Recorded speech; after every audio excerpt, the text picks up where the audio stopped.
Now let's see what they choose to do. 5 Kevlar sets for G2, no P50s or anything like that.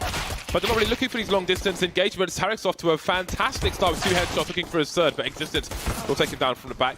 Picked off in the pit. Now G2 have some position. Yeah, Stewie's straight in there with the USP as well, so there is no space to really plant this bomb. The pressure continues. G2 are quite low on health as well. That bomb will end the stalemate perhaps, although the CTs will not push as they need to make sure that it wasn't a fake. Indeed it wasn't. Body 7 HP though. It's a good position to try to peek from, but 1 bullet and he is dead. Very, very, very difficult spot to expect much from him. And Fallen starts to add the pressure, moving in from the arch side as well. But Body doing some damage again, just picking his moments. Existence has his back against the wall there in this bomb site, and it's all up to him. The in-game leader hasn't had the best individual performances. That's what we need to see from him in this matchup. He needs to do it. The Glock in a corner. How on earth do you pull yourself out of this situation? Well, he won't. Fallen ends it. Now, the last time we saw G2 play Unidan, Existence didn't have the best performances, but the one prior to that, I think he did. Or find a way to get some kind of economic damage in here, but MIBR just denying them. They've got so much utility left at the late round. And Fur, oh, he must be salivating here. So much money to be made with the MP9. And it will all be taken away by Tarek and coldzera. And that brings a close, James. But still, there is a chance for MIBR to make the retake work. Flash comes over, Tarek gets the first kill. 2 versus 2, but York could be a very big problem. kennyS is holding on to that. He's rotating around construction. Now he's alone. A big job to do. But we know him to be the man to make the plays with this AWP as he pushes forwards. Which way does he look? The timing is good for Kenny. That's 1. 1 more to go. It's cold. That is some classic kennyS maneuvers right there with the AWP to save the day. But James and Kenny, he is dangerous. That is such a wild peak with an AWP. Because you're coming out facing this position. Also somebody standing behind a pillar, or could be on the left or the right of the pillar. Only somebody with the skill of kennyS dare make a peek like that. Now we've got 3 players focusing on the arc position. I think Stewie hears something. He's falling back, but Tarek has been taken out. Now we see Stewie trading one. Can he trade the second one though? Stops Existence from going past with the bomb. Doesn't want to get caught there. Rotating towards short where Kenny and Shox are. In the meantime, first taken out in a trade. Stewie still by the library, but Cold is on the side. There's a pick from him. And now there's another one for him. Running distraction with his teammates, and Existence is suddenly alone. Another kill for coldzera, 3 for him in that round. Seems G2 have an idea of what might be going on here with the HE in the apartment. Fur looking away for a potential flash, spots the bomb immediately, and has a really easy time of things as the T's jump through that smoke. This may be a low impact round for G2. On the wrong side of the bomb site now, close range though is Kenny. Maybe something can be done here. Running low on bullets, looking for the gun, can't quite reach it. Now Shox is alone. 1 versus 4. Fallen just baiting him as the rotation comes in from the CTs.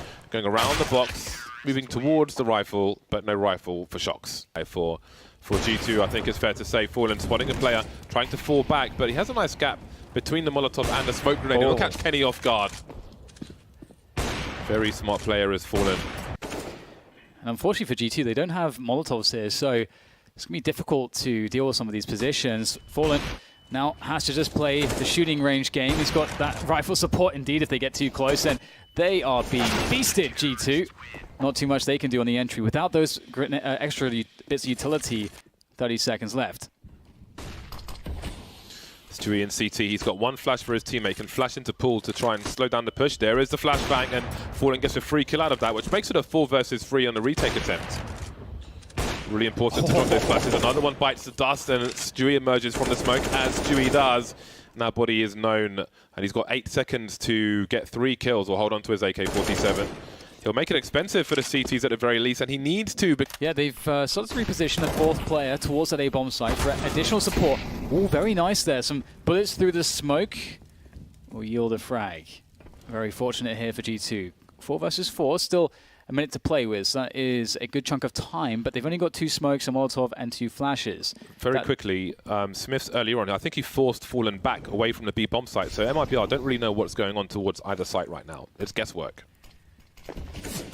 And the French start to close in. Beautiful flashbang. Tarek can't convert though, as he falls back into position. These crossfires are hard to deal with for G2.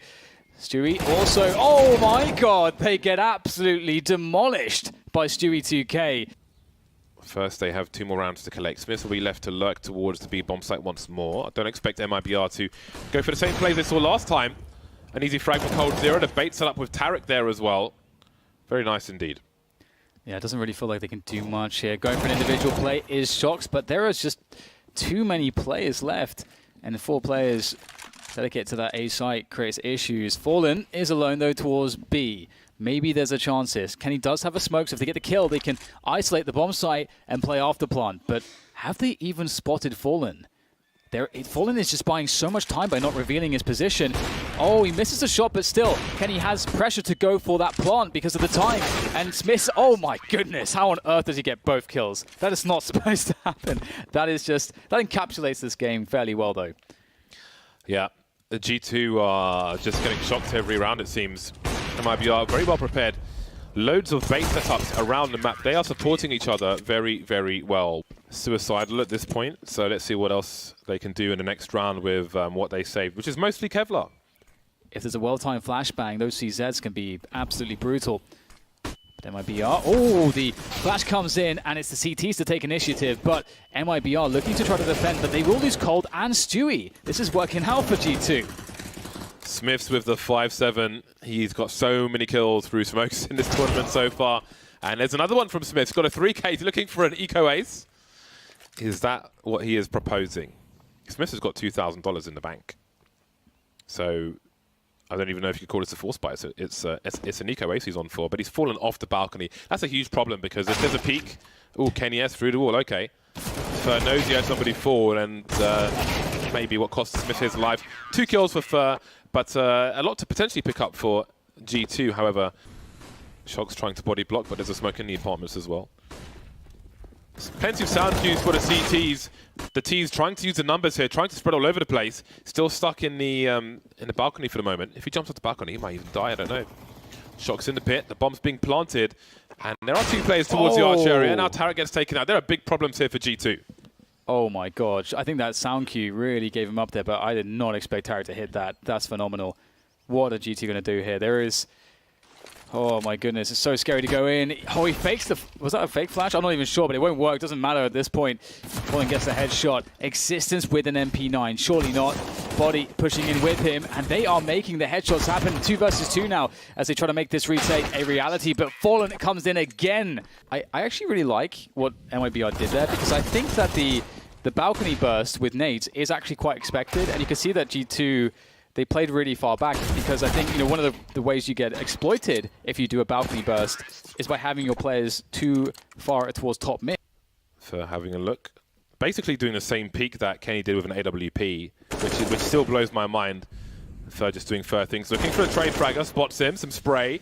Shots of 30 HP, gets 1 tag, and now Fur will finish him off. Won't need Tarek coming through the balcony to trade if necessary. Nice reaction, though, from his teammate. Support, again, very important for Mibr.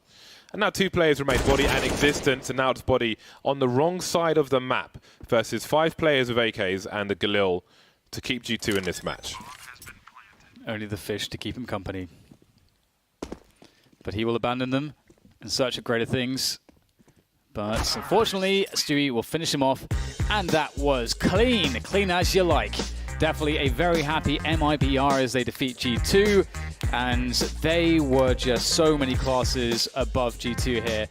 We saw, obviously, great individual skill, but I think we saw a very solid Inferno from a theory perspective and from a routine perspective.